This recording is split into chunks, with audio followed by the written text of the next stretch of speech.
Good morning, students.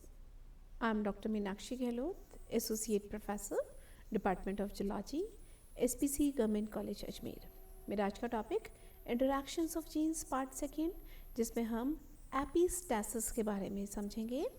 मेरा ये topic MDS university Ajmer के BSc पार्ट फर्स्ट के सेकेंड पेपर को कवर करेगा। इंट्रोडक्शन। एपिस्टैसिस जो है वो एक फिनोमेना है जिसके अंदर एक जो जीन है वो दूसरे जीन के एक्सप्रेशन को रोक रहा है। उसकी प्रेजेंस दूसरे जीन के एक्सप्रेशन को रोकती है।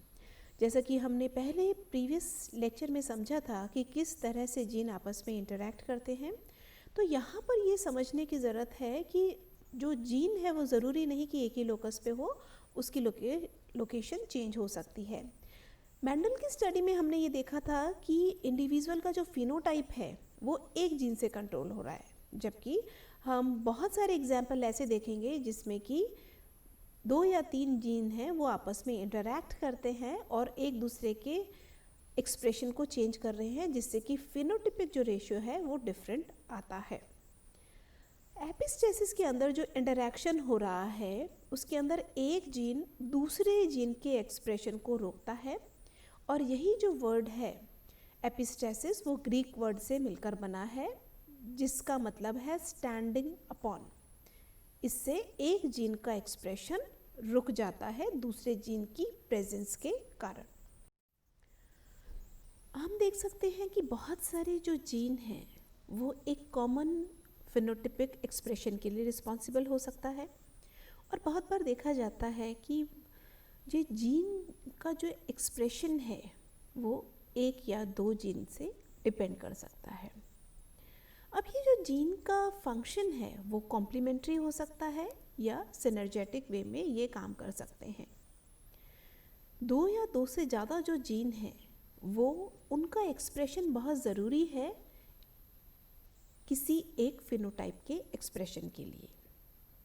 अब ये जो जीन है वो एक दूसरे को मॉडिफाई कर देते हैं उसके एक्सप्रेशन को। अब एपिस्टैसिस की अगर हम अंदर बात करते हैं तो अगर माइस के अंदर जो पिगमेंटेशन है, कोट का जो पिगमेंटेशन है, उसमें वाइल्ड टाइप का जो कोट कलर है वो अगॉटी कलर होता है, और एक जो है वो सॉलिड कलर फर पर डोमिनेट करता है।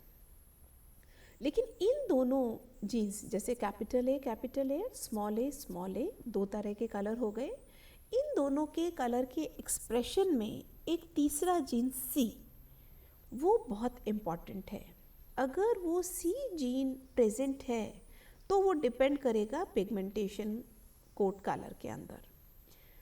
जो माइस है उसके अंदर हम देखते हैं कि रेसेसिव सी जो एलील है वो तो पिगमेंटेशन प्रोड्यूस करने में हेल्प नहीं करता, तो सबके सब जो है वो एल्बिनो बनते हैं। लेकिन अगर कैपिटल सी प्रेजेंट है तो वहाँ पर कलर एक्सप्रेस हो जाता है। यहाँ पर हम देख सकते हैं capital A small C capital A small C small C. यहाँ पर जब कभी भी स्मॉल सी आ रहा है तो हमेशा एल्बिनो फिनोटाइप एक्सप्रेशन होगा, क्योंकि ये उसके कलर को एक्सप्रेस होने नहीं देगा। दूसरी तरफ हम देखते हैं कि कैपिटल सी अगर प्रेजेंट है कहीं पर भी हेट्रोजाइगोट्स के कॉम्बिनेशन के अंदर, तो वहाँ पर कोट कलर एक्सप्रेस हो जाएगा। तो हमारे पास 9 अगॉटी, 3 सॉलिड कलर और 4 जो एल्बिनो कोट कलर वाले माइस मिलते हैं। देखिए यहाँ पर हम देख सकते हैं, आप देखिए 2 का जो जब हेट्रोजाइगोट्स को हमने क्या करवाया है, क्रॉस करवाया है, तब हमारे पास 9 जो है वो अगॉटी कलर, 3 जो ब्लैक कोट कलर और 4 जो है एल्बिनो इसलिए बने हैं कि यहाँ पर जो है सी जो है हर जगह रेसेसिव कंडीशन में है, यानी कि वो उसको कंट्रोल इसको एक्सप्रेस कलर को नहीं होने दे पा रहा। जबकि डोमिनेंट सी जो है, डोमिनेंट जो सी है वो black. Types of epistasis. Epistasis commonly 6 तरह के होते हैं। Dominant epistasis, dominant inhibitory epistasis, duplicate dominant, duplicate recessive, polymeric gene interactions और रेसेसिव एपिस्टेसिस। जब कोई डोमिनेंट अलील दूसरे जीन के एक्सप्रेशन को मास्क कर देता है, रोक देता है, जो कि दूसरे लोकस पे प्रेजेंट है, तो इसे हम डोमिनेंट एपिस्टेसिस कहते हैं, जिसे हम सिंपल एपिस्टेसिस के नाम से जानते हैं। जब कोई रेसेसिव अलील दूसरे जीन के एक्सप्रेशन को रोकता है तो इसे हम रेसेसिव एपिस्टेसिस कहते हैं। कई जीन जो हैं वो दूसरे जीन के को सप्रेस करते हैं, ठीक है, और जब ये जो सप्रेशन है डोमिनेंट जीन के द्वारा होता है तो उसे डोमिनेंट इनहिबिटरी या सप्रेशन एपिस्टेसिस के नाम से जानते हैं। ये जो जीन है वो सप्रेसर की तरह काम करेंगे और ऐसे फैक्टर की तरह काम करेंगे जो कि दूसरे जीन का जो एक्सप्रेशन है उसे रोक देगा। डुप्लीकेट टाइप का एपिस्टेसिस जो है वो 2 लोकाई पे डिपेंड करता है, और जब डोमिनेंट एलील जो है वो दूसरे रेसेसिव एलील के एक्सप्रेशन को रोक रहा है तो इसे डुप्लीकेट डोमिनेंट एपिस्टेसिस के नाम से जानते हैं। रेसेसिव एलील मास्किंग जो है वो डोमिनेंट एलील को अलग अलग 2 लोकाई पे जो प्रेजेंट हैं उनके एक्सप्रेशन को जब रोकता है तो उसे हम रेसेसिव डुप्लीकेट एपिस्टेसिस के नाम से जानते हैं। इसे हम कॉम्प्लीमेंट्री जीन एक्शन के नाम से भी जानते हैं, और इस तरह ये फिनोटिपिक एक्सप्रेशन इन जीन से चेंज होते हैं। पॉलीमेरिक जीन इंटरैक्शन जो है वो 2 डोमिनेंट एलील के कॉम्बिनेशन से बनता है, और ये जो है वो तीसरे का फिनोटिपिक एक्सप्रेशन को में वेरिएशन लेकर आता है। अब हम एग्जाम्पल्स देखते हैं एपिस्टेसिस के। प्राइमूला जो है प्लांट का नाम है, इसमें अंदर एक केमिकल बनता है मेल्विडीन, और ये जो केमिकल है वो के जीन के इन्फ्लुएंस के कारण बनता है। अब इसका जो सप्रेशन है वो कंट्रोल होता है डी जीन से, और ये जो दोनों ट्रेट्स हैं डोमिनेंट ट्रेट्स कहलाते हैं। अगर डोमिनेंट डी एलील प्रेजेंट होता है तो वहाँ पर किसी भी तरह का एक्सप्रेशन नहीं होगा डोमिनेंट के एलील का।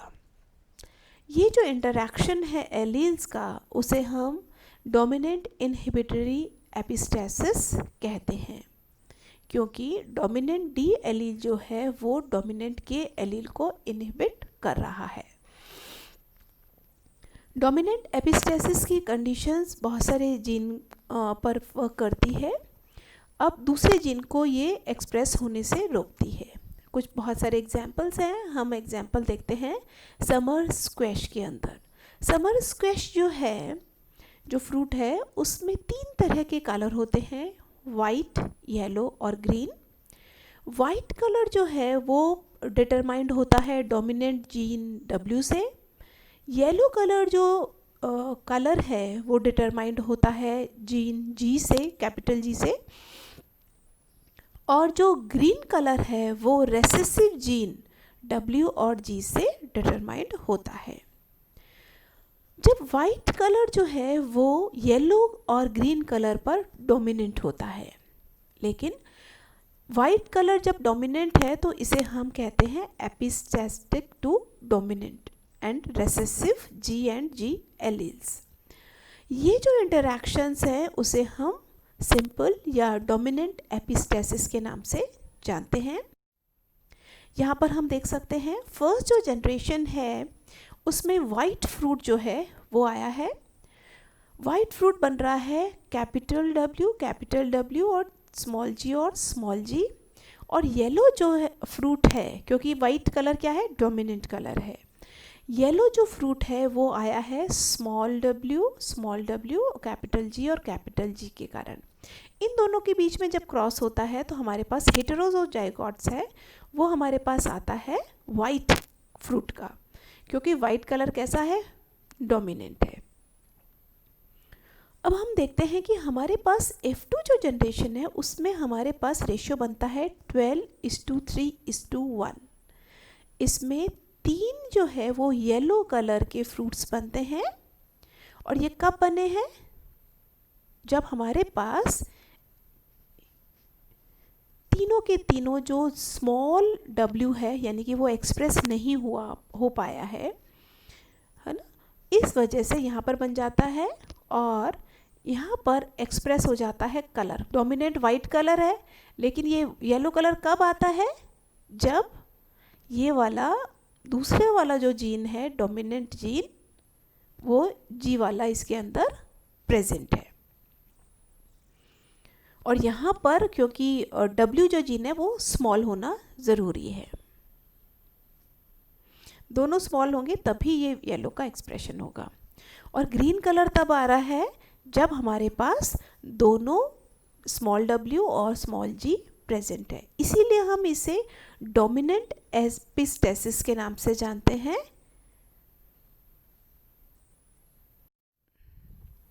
अब हम रेसेसिव एपिस्टेसिस के एग्जाम्पल को डिस्कस करेंगे। रेसेसिव एपिस्टेसिस तब है जब एक जीन दूसरे के जीन को एक्सप्रेशन को रोक रहा है, और यहाँ पर जब डोमिनेंट एलील मास्क हो रहा है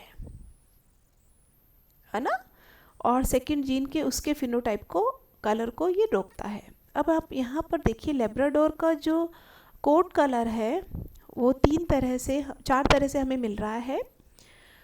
फर्स्ट जो कंडीशन है स्मॉल ई, इसमें कोई भी डार्क पिगमेंटेशन नहीं हो रहा है, जबकि कैपिटल ई के अंदर डार्क पिगमेंटेशन होता है।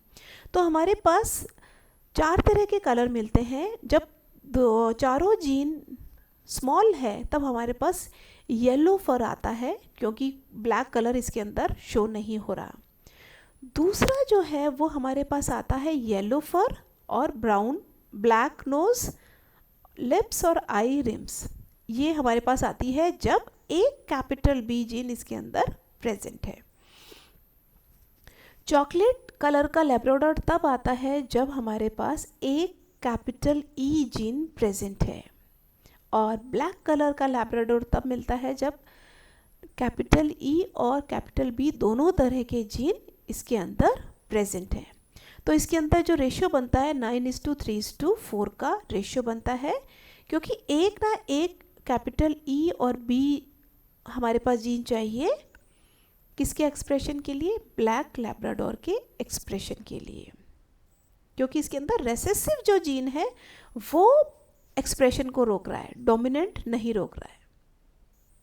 यहाँ पे ध्यान देने की ज़रूरत है। इससे पहले हमने देखा था डोमिनेंट जो जीन था वो मास्क कर रहा था, वो एक्सप्रेशन को रोक रहा था, जबकि यहाँ पर जो है वो क्या है, रेसेसिव जीन एक्सप्रेशन को रोक रहा है। तो इस तरह ये रेसेसिव एपिस्टेसिस के नाम से जाना जाता है। आज हमने एपिस्टेसिस के बारे में जाना कि किस तरह से ये जीन इंटरेक्शन होता है और एक्सप्रेशन को किस तरह से रोका जाता है, और किस तरह से डोमिनेंट और रेसेसिव एलील्स एपिस्टेसिस का काम करते हैं। Thank you so much.